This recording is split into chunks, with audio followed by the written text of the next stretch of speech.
নমস্কার বন্ধুরা, রান্নার জগতে আপনাদেরকে স্বাগত। আজকে আমি আপনাদেরকে দেখাবো বিউলির ডাল ও আলু পোস্ত রেসিপি, সম্পূর্ণ নিরামিষভাবে। তো প্রথমেই আমি বিউলির ডালটা সিদ্ধ করে নেব। এই বিউলির ডালটা আমি ঘন্টা দুয়েক আগেই ভিজিয়ে রেখেছিলাম, তো 4টে সিটি দিয়ে নামিয়ে নেব। সিদ্ধ করার সময় অল্প একটু লবণ আমি দিয়েছিলাম।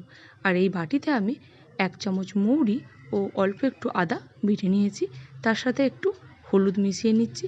এবার আমি কড়াইয়ে বসিয়ে তেল গরম হয়ে গেলে ফোড়নে দিচ্ছি গোটা মৌরি, তেজপাতা ও শুকনো লঙ্কা। ফোড়ন ভাজা হয়ে গেলে দিয়ে দেব আদা ও মৌরির পেস্ট। বর্তমানে আমরা সপ্তাহে 1-2 দিন নিরামিষ কম বেশি অনেকেই খেয়ে থাকি।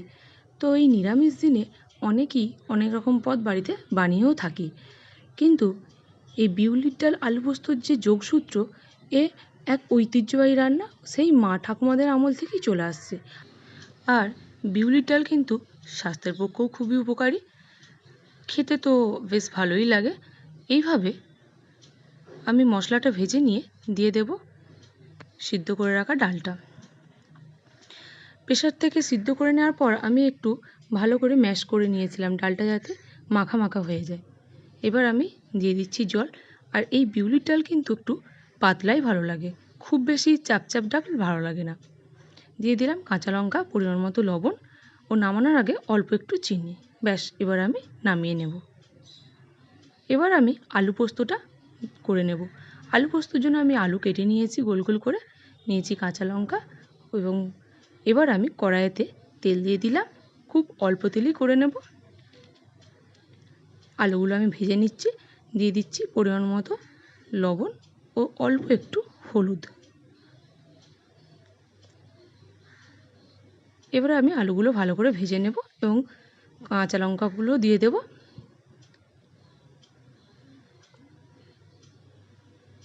আলু আমি এখানে লাল লাল করে ভেজে নেব। ভালো করে ভাজা হয়ে গেলে দিয়ে দেব অল্প জল ও ঢাকা দিয়ে সিদ্ধ করে নেব।